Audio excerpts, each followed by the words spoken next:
ಹೆಣ್ಣು ಮಕ್ಕಳ ಆಸ್ತಿ ವಿಚಾರವಾಗಿ ಹೊರಬಿತ್ತು ಹೈಕೋರ್ಟ್ನ ಐತಿಹಾಸಿಕ ತೀರ್ಪು.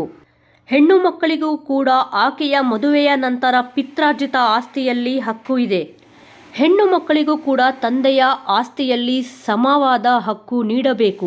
ಗಂಡು ಮಕ್ಕಳಿಗೆ ಹೇಗೆ ತಂದೆಯ ಪಿತ್ರಾರ್ಜಿತ ಆಸ್ತಿಯಲ್ಲಿ ಹಕ್ಕು ಇದೆಯೋ ಅದೇ ರೀತಿ ಹೆಣ್ಣು ಮಕ್ಕಳಿಗೂ ಕೂಡ ಆಕೆಯ ಮದುವೆಯ ನಂತರ ಪಿತ್ರಾರ್ಜಿತ ಆಸ್ತಿಯಲ್ಲಿ ಹಕ್ಕು ಇದೆ ಎಂದು ಈಗಾಗಲೇ ಸುಪ್ರೀಂ ಕೋರ್ಟ್ ಆದೇಶ ಹೊರಡಿಸಿದೆ.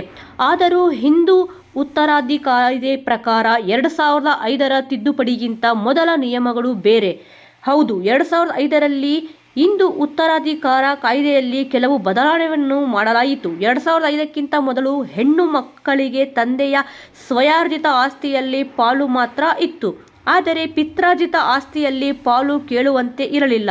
ಅದು ಗಂಡು ಮಕ್ಕಳಿಗೆ ಮಾತ್ರ ಸೇರುತ್ತಿತ್ತು. ಈ ಕಾನೂನು ಬದಲಾವಣೆ ಮಾಡಿ ಹೆಣ್ಣು ಮಕ್ಕಳಿಗೂ ಕೂಡ ಸಮಾನ ಹಕ್ಕು ನೀಡಬೇಕು ಎನ್ನುವ ಕಾನೂನನ್ನು ಜಾರಿಗೆ ತರಲಾಯಿತು.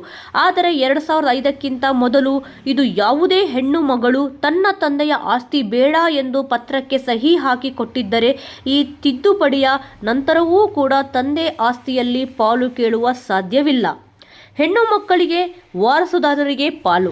2005ಕ್ಕಿಂತ ಮೊದಲು ಬದುಕಿದ್ದ ತಾಯಿಯ ಮಕ್ಕಳಿಗೆ ಆಕೆಯ ತಂದೆಯ ಆಸ್ತಿಯಲ್ಲಿ ಹಕ್ಕು ಇದೆ ಎನ್ನುವ ಪ್ರಶ್ನೆ ಹಲವರಲ್ಲಿ ಇದೆ.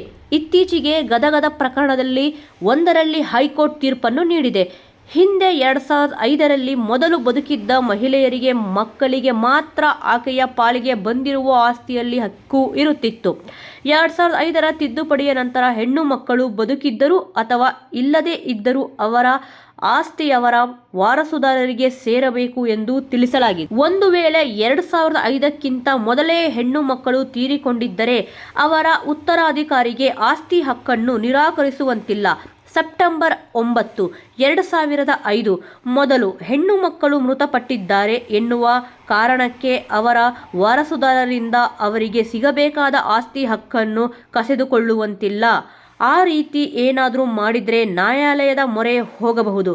ಗದಗ ಜಿಲ್ಲೆಯ ನರಗುಂದ ತಾಲೂಕಿನ ಚೆನ್ನಬಸಪ್ಪ ಎನ್ನುವವರು ಅಪೀಲನ್ನು ವಜಾಗೊಳಿಸುವ ಹೈಕೋರ್ಟ್ ಸುಪ್ರೀಂ ಕೋರ್ಟ್ ಆದೇಶವನ್ನು ಎತ್ತಿ ಹಿಡಿದಿದೆ. 2005ರ ತಿದ್ದುಪಡಿ ಲಿಂಗ ಸಮಾನತೆಯನ್ನು ತೋರಿಸುತ್ತದೆ.